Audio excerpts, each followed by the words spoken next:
everyone, and welcome to the From the Ground Up show. Today, Jazz and I are super excited to talk about this topic because it's a concern / an excuse, perhaps, that we hear often from the real estate agents in our office or the realtors who come to us and speak to us about content. What they usually start off by saying to both you and myself is, how are you guys making so much content? Like, they're almost dumbfounded. We see you everywhere. We see you everywhere. Every time I turn on Instagram, on Facebook, on LinkedIn, on TikTok, you're there. Which is essentially better than seeing us nowhere, right? Especially if you're a real estate agent. Yeah. Well, you were talking about yourself. I don't want to be a secret agent, You were going to go and obviously. talk about yourself and say, yeah, people should see you everywhere. I was talking about the actual viewer. Now you Who guys has know, the bigger head, really? I think it's you, buddy. They're going to figure Nice that try. one out, but continue.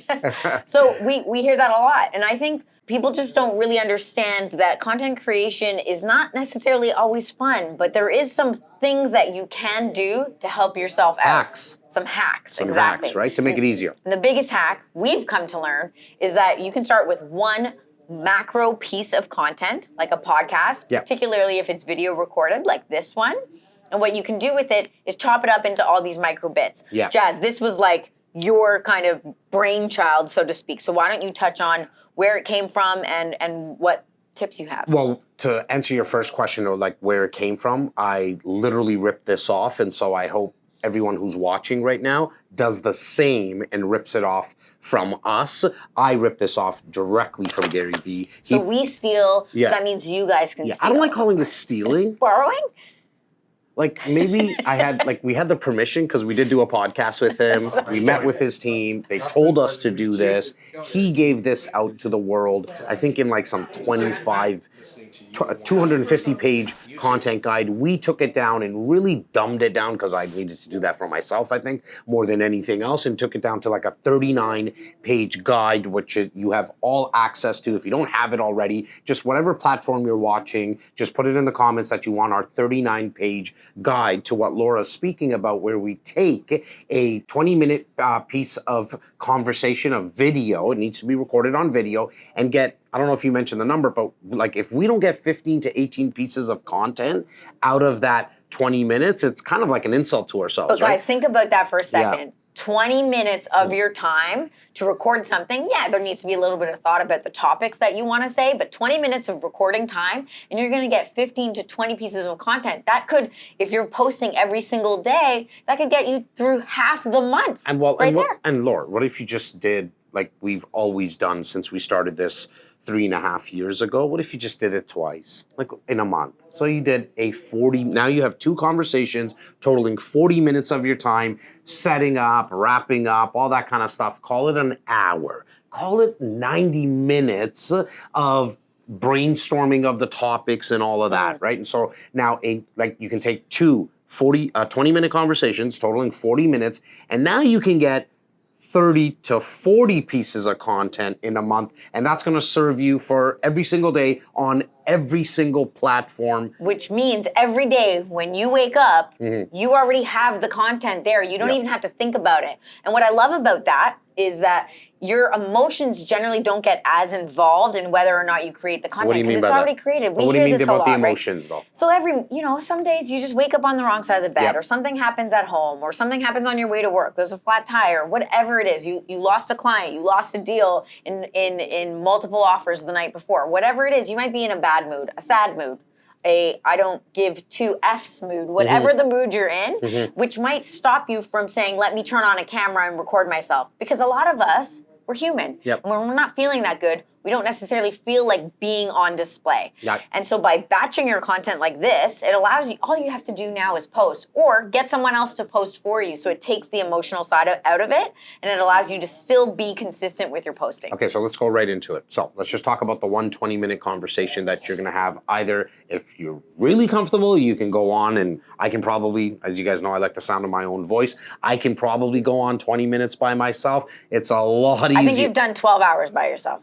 Well, I have. I've done a 12-hour marathon. Well, it wasn't by myself. I did was bring on almost by guests. Yeah, it was yourself. almost by myself. But as you can tell, it's a lot easier when you're bantering back and forth with someone. And so what I would advise is be the host. Bring on, as a real estate agent or mortgage advisor, bring on industry leaders, bring on like your broker of record, bring on other real estate agents, the lawyers, the home inspectors, real like clients of yours, guys and gals that have bought with you, sold with you, invested with And you. guys, we touched on this in our previous podcast. Did we do one of this? Well, we were talking about a webinar. Okay, cool. And doing webinars for right. your clients to help educate them. And we talk about who you should bring on that show, so be sure to That was check actually that last one out. that was the last week's episode. episode. Okay, yeah, that was the last episode we did. So like I don't even think we timed this like on purpose, but it did work out well because now we're going to take that 20-minute conversation and rip it into that 15 to 18 pieces of content. So how does that all happen? Well, you have your full video. You're watching this probably, chances are, on YouTube. You take that 20-minute video, put it onto YouTube, okay? Then you start clipping away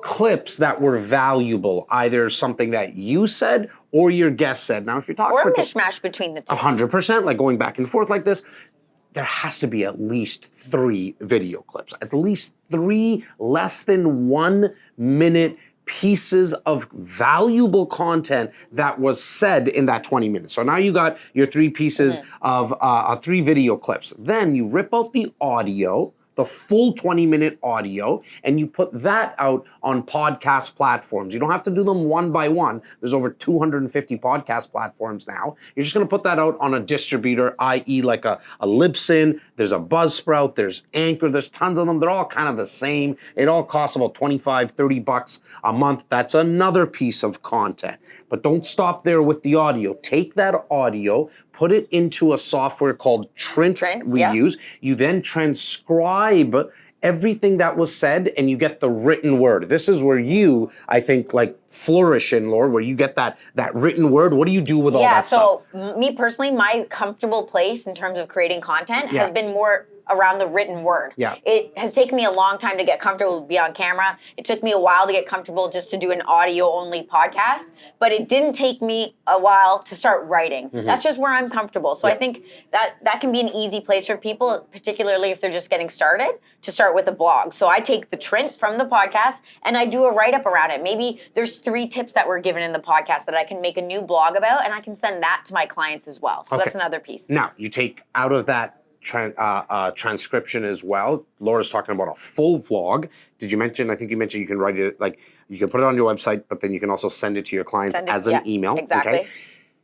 What you also can do is take paragraphs out of that blog and post those on just Facebook and LinkedIn, because Facebook and LinkedIn like just written captions. You don't need to put videos and images. Or think of it like reading it for a good little tidbit of information, something that you might want to post on Twitter. Not to say you have to post it on Twitter, but like what would be kind of like a couple sentences that could fit short and concise. 140 characters. I don't even know. Yeah, it's But exactly there you go. 140 characters. So you put that out on Twitter, right, as a tweet. And you can screenshot that. And do what with that? And now you're going to take that Twitter screenshot and you're going to post that on Facebook, LinkedIn, and Instagram, wherever else. Exactly, for sure. Now, not only do you have, can you take that tweet, screenshot it, imagine just writing a little small, like maybe a little bit more than a sentence. It could be 2 sentences that you write in your story of Instagram, screenshot that and put that back onto Instagram as part of your feed. You do that a lot. I do that a lot as well. It breaks your feed in Instagram from just viewers seeing video and images, right? And so that's now, what are we at? I think I counted, we're probably at about 9 to 10 pieces of content. There's still more though, okay? So now you're going to take still images either from the video that you made, that 20 minutes, or other images that you just have in your phone. You can go selfie mode. I was going to say, even while you're recording it, if there's no one behind the camera that you set up and it's just you by yourself, take a selfie while you're recording it. Take your phone out. Like I'm literally taking a picture of you guys right now for a behind the scenes kind of recording that I'm going to post and say, stay tuned for my upcoming podcast. Or life of a realtor, and put a caption with it, whatever it is, just get creative with it. And now, but I want to go back to those images because, again, whatever was said in the transcription that we have, like the full writing of, you can actually do what's called quote overlay. Say you said something like, for example, don't wait to buy real estate, buy real estate and wait. You can put that on top of the image. You then can also do audio overlays. Not everyone's always watching their phone in terms of watching a video. How many times you might be watching this like on YouTube right now, but you're washing the dishes and you're just listening to it, or you're in the car kind of thing. You're just in the car, right? And we still do that on the Facebooks and the TikToks. Yeah, you just let stuff play. You just let some stuff play. And so what you can do is do what's called an audio overlay. You have a still image, but there's audio running over that image. And so you can see how you easily can get to 15 pieces of content just out of the 20-minute conversation. There's no excuse. Like there's zero excuse. Look, I know we're very busy realtors, okay? It's like we still sell real estate. In fact, our team right now is on the phone. We took a break to do this podcast. So I understand being busy, but there's an old saying, if you really want something done, give it to a busy person. Why? Because their brain is wired to get stuff done. If you're not busy, then you really have no excuse. And if you are busy, you still don't have any excuse because of what I've just said, that there's no way you can't carve out 90 minutes in a month. I'm not even asking for 90 minutes in a day. Now, I know what they're thinking, right? Because I've heard it all before. It's like, yeah, but you guys have a team. You have people who are cutting the content for you. You're not the actual ones that upload it on YouTube, which I totally get. But guess what? We were at the start. That is exactly where we started. Jazz and I were doing this just by ourselves, which is why we called this company From the Ground Up, because it really takes you to get to know the programs, to get to know the platforms, to understand the workings of everything before you can bring people on. Once it starts working for you, then get creative with it. Maybe you have an assistant who can help. Maybe you have a friend who just wants to see you succeed, or a spouse, and they can help. Yeah, look, I mean, you don't need to, and maybe we'll do a separate podcast on the building of a team. Like, I do want to leave that for another podcast because I know you and I can go for 10, 15 minutes. We've always promised. Nikki, what are we at right now in terms of time, brother? 12 minutes. Okay, we've always said we've never been able to do it. Yeah, we've never. I did a marketplace yesterday for our clients. You're going on tangent. I am going on tangent because I feel like it now. I did a marketplace and I told everyone that 800 people that were registered, I'm going to keep you under an hour with 4 investment opportunities I did in 58 minutes. Yeah. But yet we can't do a small topic figure this out. Less than 10 minutes, guys. Regardless, I think the whole moral of the story is that if you're not sure how to do something and you've never edited a video, just Google how to do it, YouTube it, watch some people do it. Yeah, it's going to take time, but if you don't have the funds to pay for someone else, all you have is your time right now. And so those are the options I think that you have. She sucks with tech, yet one of the reasons we have a company right now is because you were willing to Google how to put on upload a podcast. Big shout out to you, but like I know I threw you kind of under the bus there as well. So again, backhanded compliment. There is no excuse.